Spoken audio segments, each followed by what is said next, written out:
This is the Lone Crater YouTube. We hope this video helps. In this video, I will explain how to replace a turn signal bulb. This is a straightforward task that you can easily do yourself with just a few basic tools.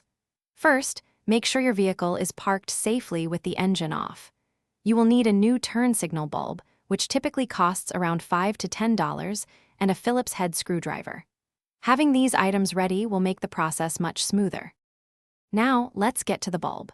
Begin by opening your vehicle's hood. Look for the headlight assembly, which houses the turn signal bulb. You'll typically find 2 or 3 retaining clips or screws holding the assembly in place. Use your Phillips head screwdriver to remove these fasteners.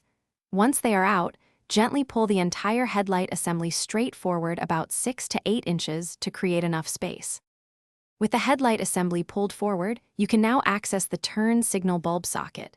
It's usually a round plastic piece on the back of the assembly. Twist this socket counterclockwise about 1/4 of a turn until it unlocks. Then, carefully pull the old bulb straight out of the socket. When inserting the new bulb, avoid touching the glass with your bare hands, as oils can reduce its lifespan. Push it firmly into place. Before you put everything back together, it's crucial to test the new bulb. Turn on your vehicle and activate the turn signal to confirm it's working properly. Once confirmed, carefully slide the headlight assembly back into its original mounting position. Make sure it seats flush against the vehicle's body. Finally, reinsert and tighten all the retaining clips and screws you removed earlier to secure the assembly firmly in place. You're all set. Thanks for watching. Consider subscribing if we helped you.